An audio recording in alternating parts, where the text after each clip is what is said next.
Olá, pessoal, de volta com o Samicast. Ricardo, como é que você tá? Tudo em paz, tudo bem, Carlinhos? Ricardo, toda vez que a gente conversa sobre um assunto político, eu sempre falo, olha, depois voltaremos quando tivermos mais informações sobre isso. E a gente eventualmente falou... Porque os temas se repetem também, Exatamente. Até uma explicação ao público.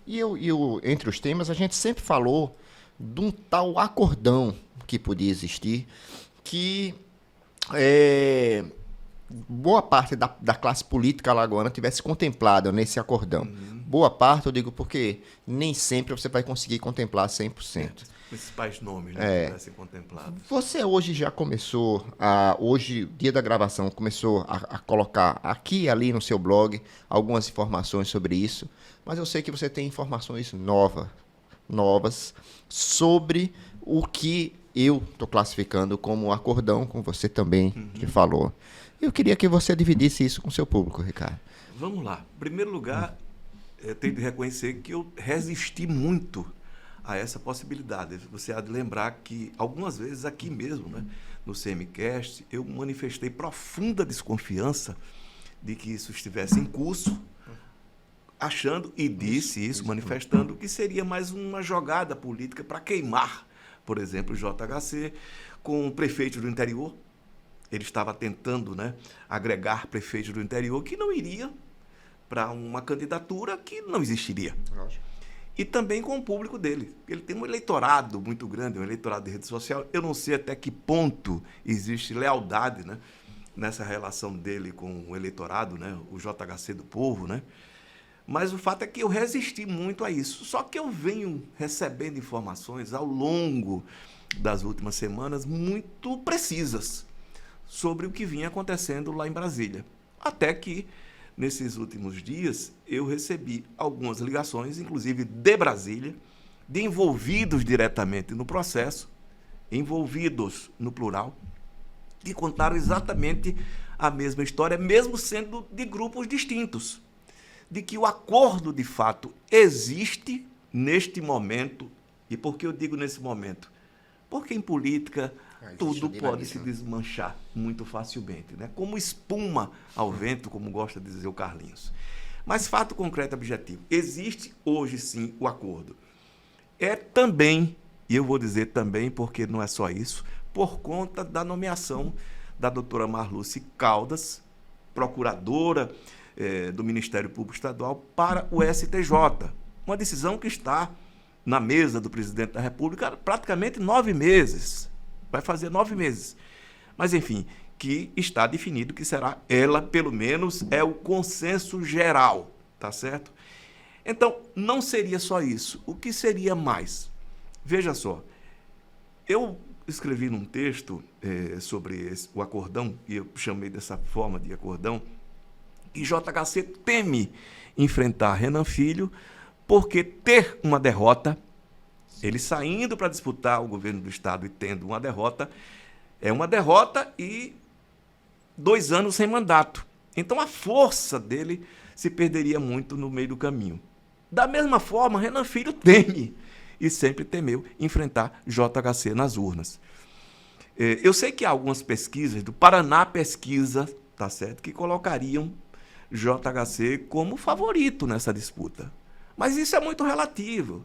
Porque quando você entra no território do eleitorado do interior do Estado, que é muito bem controlado pelos prefeitos, e vamos lá, gente, não é por conta de que os prefeitos compram os votos, não. É porque os prefeitos têm uma influência cada vez maior na vida dessas famílias, principalmente porque os programas sociais, a saúde, a educação, tudo na cidade do interior é controlado pela prefeitura, com a ajuda do governo do Estado, obviamente, né? E com os recursos de emendas parlamentares. Isso deu uma autonomia enorme a prefeitos, também a governadores, mas principalmente aos parlamentares federais e estaduais, que hoje podem destinar as suas emendas aos prefeitos do seu coração, para que eles possam retribuir no futuro com votos. Então, esse acordo foi se firmando. Tem a participação da Gleisi Hoffmann, que é ministra, né, enfim, da articulação política do presidente Lula, e inclusive do presidente Lula. O presidente Lula participou diretamente dessa história, conversando com Renan Filho, Renan Pai e com Arthur Lira, para que Marluce Caldas fosse confirmada para o STJ, ao mesmo tempo em que uma aliança local se estabelecia. Se estabeleceu. Mais ou menos da seguinte maneira. Hoje, vou repetir, hoje JHC não é candidato a nada. Ele seria, inicialmente, após a formulação desse acordo, até candidato ao Senado, mas depois, até por conta do Arthur Lira, né, da relação histórica que eles têm, não que seja amigo, repito, não existe amizade nesse meio, né? Eu acho que a relação mais estreita que existe na política alagoana é Renan pai e Renan filho, por óbvio, né? Por óbvio. Mas vamos lá. Ele sai da disputa para o governo do Estado, sai da disputa do Senado, não será candidato inicialmente a nada. Mas é uma indagação, né? Isso. Ele ficaria sem mandato durante 2 anos, porque se ele cumprir o mandato de prefeito até o final, serão 2 anos ali que ele não vai se candidatar a vereador, né? Serão 2 anos ali, enfim, no limbo. E o limbo é muito perigoso, que o diga Rui Palmeira. E é outro aspecto também a se considerar. JHC topa ser o novo Rui Palmeira para depois tentar começar do zero como vereador em Maceió, porque ele vai perder musculatura política não sendo candidato. Eu particularmente disse, e vou repetir, porque é uma opinião, e esta é uma opinião, não é fato. Eu gostaria muito que a disputa ao governo do Estado fosse entre ele e Renan Filho, porque é sempre importante a disputa. Um candidato que reina sozinho na eleição, ele não tem compromisso com ninguém. Ali pode dar uma ajuda, né, aos aliados políticos, etc. e tal, mas a população, o eleitorado, que compromisso tem? O cara não corre sozinho, que é o caso que está se indicando, né, agora para a eleição de Alagoas, Renan Filho, candidato sozinho ao governo do Estado, porque não tem um outro nome de peso. Você imaginar que pode ser? Pode. Eu até ouvi isso ontem, de um personagem importante aqui, né, que Alfredo Gaspar poderia ser um nome para se antepor a Renan Filho. Mas tem uma história ainda. O Alfredo Gaspar, a gente há de lembrar, disse que nunca iria de encontro ao Renan Filho, a quem ele apoiou para o Senado, né? Isso. Mesmo sendo do grupo de oposição ao governo do Estado. Ele apoiou. E duvido muito que ele enfrentasse Renan Filho. Mas é uma possibilidade? É. Até porque essa coisa de impossível em política não existe. Existe o improvável. É improvável, mas é possível. Renan Filho não quer ser candidato a governador. Isso é óbvio. Todas as pessoas do entorno dele que eu ouço me dizem exatamente a mesma coisa. Ele está vindo para ser candidato, né, se vier, por conta da pressão de Paulo Dantas e Marcelo Vitor, que não aceitaram, por exemplo, aquela ideia inicial do Isnaldo Bulhões, que era uma ideia do Renan Filho, né, que o Isnaldo fosse, porque o Isnaldo tem uma rejeição monumental, eu não sei os detalhes, né, pelo período que passou na Assembleia dos deputados. Então, não passa. E se ele não sai, quem vai escolher o candidato a governador vai ser Paulo Dantas e Marcelo Vitor, obviamente, né, com o auxílio luxuoso do Renan pai e Renan filho, né, mas sem um nome de peso, digamos assim, que seja a expectativa do eleitorado de Alagoas, da população alagoana. Ou seja, esse acordo está posto. Eu ouvi, inclusive, ontem, e por mais de uma pessoa, o JHC pode voltar atrás? Pode. Até porque ele voltou atrás muitas vezes nesses anos. Só citando o caso do Davi Davino. Davi Davino, o Arthur Lira e ele, Davi Davino, se reuniram com o JHC para que ele fosse, Davi Davino, o candidato a vice. Estava batido, definido.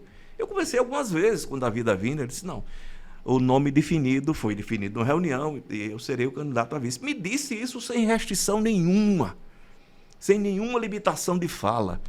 E depois não foi. Depois ele teve aquela conversa com o Arthur Lira, né? Que o Arthur cobrou dele, né? A história da indicação, que seria o Davi Davino, né? Estou falando da João Pereira, não, seria o Davi Davino. E aí o que aconteceu com ele? Ele disse, não, minha mãe vai ser senadora.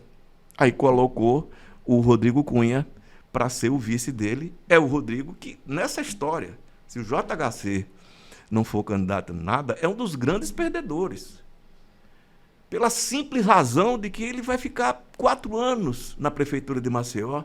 E com que convicção de que será ele o candidato de JHC à sucessão do próprio JHC? Porque aí já entra um grupo muito maior. Sabe-se lá o que é que ele está acordando, né, com os calheiros agora nesse momento. Enfim, com todo o grupo, né, não é só os calheiros. Não se sabe. Ainda que JHC pode não cumprir isso que foi acordado, porque não cumpriu em outras oportunidades. E aí a gente vai entrar no território da surpresa. Você que gosta tanto de surpresa, Carlinhos, você pode se surpreender. Eu não me surpreenderia com absolutamente nada. Me surpreendi, confesso, com o acordão da forma que foi estabelecido. E atribuir isso exclusivamente à nomeação da doutora Marluce Caldas, eu acho, no mínimo, um exagero. Como me disse um personagem com quem eu conversei ontem, lá de Brasília mesmo, disse, olha, não tem vaga no STJ que justifique uma renúncia desse tamanho. Exatamente. E não há. Mas existe, veremos. Eu acredito que não é só isso, mas também é isso. Tem uma outra informação que circula, por exemplo, que essa história desse dinheiro de 1.200.000, que pode chegar a 2 milhões, 2 bilhões. 2 bilhões. 1 bilhão e 200, não é milhões. 1 milhão e 200 é nada. Seria já com a interferência ou com o auxílio dos calheiros. Não sei.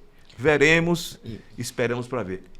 É uma novidade para mim, não era para muita gente. Até porque eu rejeitei, repito, essa informação durante muito tempo. Fui surpreendido agora essa semana com o detalhamento, né, do acordo como ele se estabeleceu em Brasília. Ou seja, gente, tudo acontece ali e a gente aqui, como diz o Carlinho adora dizer essa expressão, e a gente aqui como bestão. Então, duas coisas que uma é uma opinião e outra é um questionamento que eu vou fazer a você. A opinião minha, dissociada de informação, eu duvido que o JHC não seja candidato a nada. Eu, grifo meu. Certo. Opinião. E o questionamento, tem no livro, a biografia do Garrincha, do Ricardo, tem uma passagem que o Vicente Feola, conversando sobre a estratégia do jogo com o Garrincha, fala de todos os aspectos do jogo, e o Garrincha disse, mas vocês combinaram com os adversários?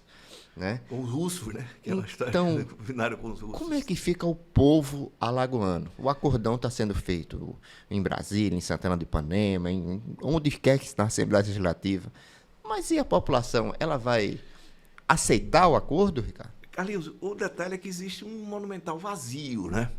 Entre as lideranças políticas locais. A gente tratou aqui das duas principais lideranças do estado de Alagoas, que são Renan Filho e JHC. Você pode agregar aí Arthur Lira e Renan Pai. E quem mais?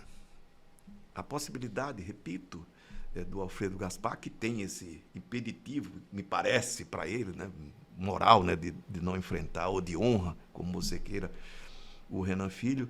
Mas, na ausência de outras lideranças, isso vai se estabelecer muito facilmente. E aí vem o discurso em nome de Alagoas, pelo bem de Alagoas, União por Alagoas. Quantas vezes você já ouviu isso, né?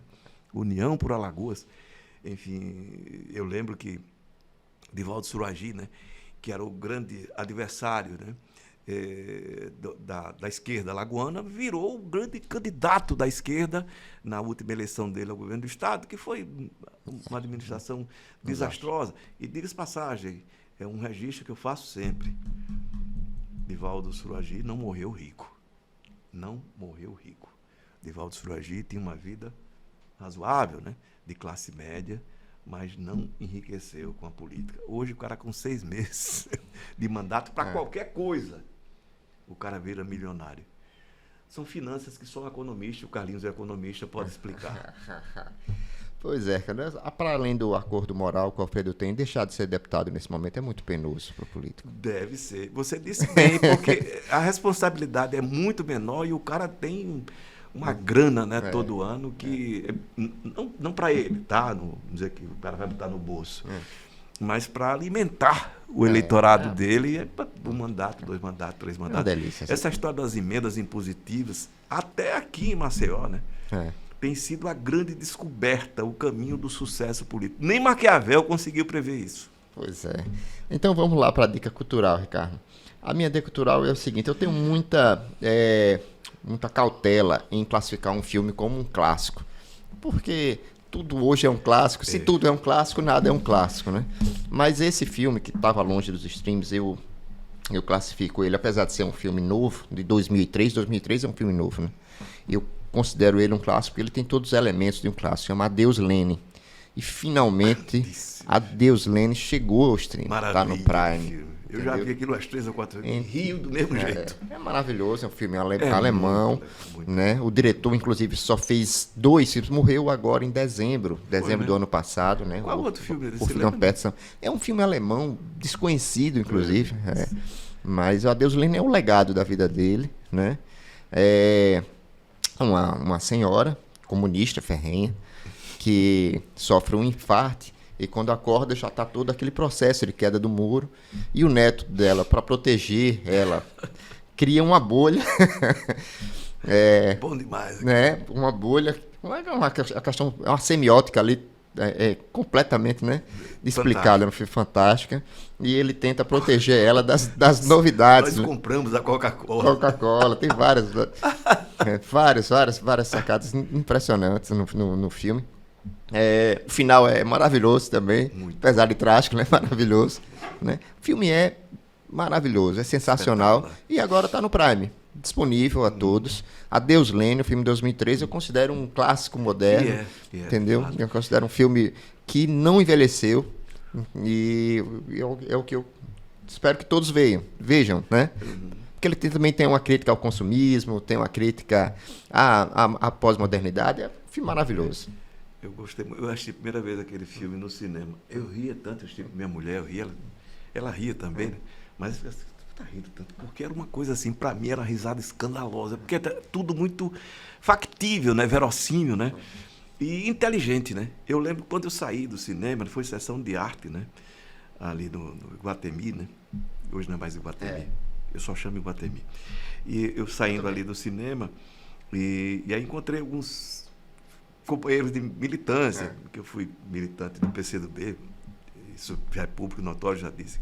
E me lembro que um deles, que filme anticomunista? Eu disse, não, rapaz, é um filme bom demais. Bobagem é achar que isso é um manifesto anticomunista. Não é. É um filme sobre a realidade com muito humor. A Alemanha Oriental se destruiu por dentro. Não adianta dizer que foi a propaganda anticomunista, não foi. Se destruiu por dentro. Não por acaso caiu o Muro de Berlim. Mas vamos em frente. A minha dica essa semana é esse livro do Peter Burke, que é um historiador inglês, Ignorância, uma História Global. Gente, é muito divertido, inteligente, é uma pesquisa histórica fantástica, né? Inovadora, porque ele trata da história. Veja só, a historiografia da ignorância, de como a humanidade fez e faz da ignorância também o caminho para o conhecimento. E aí você pega a história da ciência, das religiões, do desconhecimento sobre o outro, né, que acontece. Por exemplo, vou citando aqui, por exemplo, ele fala da China, né? A China, o desconhecimento da China, sobre a China, então criou-se sobre a China as fantasias, né? Que o Ocidente, enfim, e hoje é engraçado, que até hoje assim, a China, a falta de democracia, a China nunca foi democrática, eles não conhecem essa democracia do modelo ocidental. E por outro lado, os chineses achavam, por exemplo, que os europeus eram canibais, porque era o isolamento. E hoje o impressionante é que esse isolamento ainda se mantém. Se sabe pouco, se sabe alguma coisa, mas se sabe muito pouco sobre o cotidiano da China. Ou seja, nós nos mantemos na ignorância. E aí a ignorância vai criando, né, os mitos ou as imaginações que quer sobre um povo ou sobre uma religião, né? E ele diz muito claramente que a história do preconceito é a história da ignorância. Você ignora sempre o outro. Por que é que as pessoas acham, os brancos, né? Vamos lá, ocidentais, que os negros são inferiores? Por ignorância. Não tem nada que justifique, do ponto de vista científico, considerar que eles são inferiores. O que nós, porque eu sou meio neguinho também, né? E, olha, sou com muito orgulho. Eu sou produto da mistura de raça no Brasil. Tem o índio, de indígena, né? De negro, de branco, tem um pouco de tudo. Isso não tem problema nenhum. Pelo contrário, essa mistura ajuda, até do ponto de vista biológico, superar algumas doenças, né? Que são hereditárias. Mas só uma observação, Carlinhos, você que é economista, ele trata da questão da economia de forma muito interessante. Ele diz, olha, durante muito tempo, os cálculos matemáticos, tem tanto que faz ainda até hoje, né? Indicavam o futuro. Até se chegou à conclusão de que, você não pode matematizar o comportamento humano. Ou seja, continua navegando na ignorância. Só que essa ignorância é uma ignorância, muitas vezes, planejada, como você está vendo agora. Né? Sobe a bolsa, desce a bolsa, sobe o dólar, desce o dólar. Gente, não tem jeito. Quando acontece um movimento como esse, alguém está ganhando dinheiro. E se alguém ganha, alguém está perdendo, né? Vale muito a pena. É um livro divertido, muito informativo. É uma história chamada. Acho que os franceses é que chamam isso de pequena história, né? Que vale a pena, que vai contando, por exemplo, como os grandes gênios da humanidade, Darwin, enfim, os grandes, mas Darwin é a figura que me lembra sempre pela minha paixão pela evolução, pela teoria da evolução. E que eles foram alvos, né, da fúria, da ignorância. Sim. Né? E até hoje, nos Estados Unidos, ele traz uma pesquisa, por exemplo, 33% dos americanos acham que o mundo e todas as espécies foram criadas há 6.000 anos. Essa é mais do que a ignorância deliberada, assim por ele tratado. Vale a pena ler. É muito informativo, mas vale a pena. É isso, Ricardo. Um grande abraço, então. Só lembrando aqui, Peter Burke. A ignorância. Ignorância na história global. Grande abraço, pessoal. Até a próxima semana.